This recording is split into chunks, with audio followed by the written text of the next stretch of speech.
ধিংকাণ্ডৰ দোষীক শাস্তিৰ দাবীত অব্যাহত আছে প্ৰতিবাদ। ধিঙৰ প্ৰতিবাদস্থলীত সাংসদ প্ৰদ্যুৎ বৰদলৈ আৰু প্ৰাক্তন আলফা নেতা অনুপ চেতিয়া। প্ৰতিবাদত অংশ লৈ সাংসদ প্ৰদ্যুৎ বৰদলৈৰ মন্তব্য, সমাজৰ পৰা এনে পৰিৱেশ দূৰ কৰিব লাগিব। পলাতক দুই অপৰাধীক অতি শীঘ্ৰে গ্ৰেপ্তাৰ কৰি দৃষ্টান্তমূলক শাস্তিৰ দাবী সাংসদগৰাকীৰ। অপৰাধীৰ কোনো জাতি আৰু ধৰ্ম নাই বুলিও মন্তব্য কৰে সাংসদ প্ৰদ্যুৎ বৰদলৈ। ভৱিষ্যতে যাতে এনেধৰণৰ ঘটনা সংঘটিত নহয় তাৰ বাবে অনুপ্ৰৱেশকাৰীৰ বিৰুদ্ধে ঐক্যবদ্ধভাৱে থিয় দিয়াৰ আহ্বান অনুপ চেতিয়াৰ।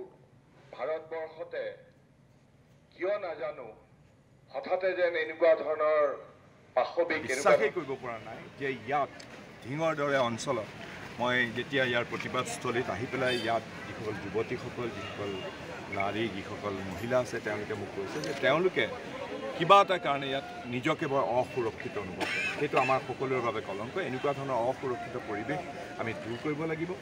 আৰু যিটো ঘটনা হৈ গ'ল সেই ঘটনা কেৱল দুৰ্ভাগ্যজনক নহয়, কেৱল ভৎসনাতে ইয়াত সামৰি থ'লে নহ'ব। ইয়াত যিটো অপৰাধী আছে অপৰাধীক কৰায়ত্ব কৰিব লাগিব পুলিচে। আৰু যি দুজন ক'ৰবাত সাৰি গৈছে বুলি কৈছে তেওঁলোকে জানিব, পুলিচে জানিব, কিন্তু পুলিচে যাতে অতি তৎপৰতাৰ সৈতে অবিলম্বে এই বাকীকেইজন অপৰাধীকো যাতে কৰায়ত্ব কৰা হয় আৰু কঠোৰতম শাস্তি যাতে দিয়ে, এই বিষয়ে কোনো ধৰণৰ কেতিয়াও আপোচ কৰা ক্ষেত্ৰত মই নাই। মই সকলো ক্ষেত্ৰতে ইয়াত সম্পূৰ্ণভাৱে মই বিচাৰিছোঁ যে এই কঠোৰতম শাস্তি প্ৰয়োগ কৰা হওক আৰু এটা দৃষ্টান্তমূলক শাস্তি প্ৰয়োগ কৰা হওক। আমাৰ ছোৱালীবিলাকক, যুৱতীসকলক তেওঁলোকে মানে প্ৰলোভন দেখুৱাই পেলাই বিবাহপাশত আবদ্ধ হোৱাৰ এটা চক্ৰান্ত তেওঁলোকে আমি আগৰ পৰা দেখি আহিছোঁ।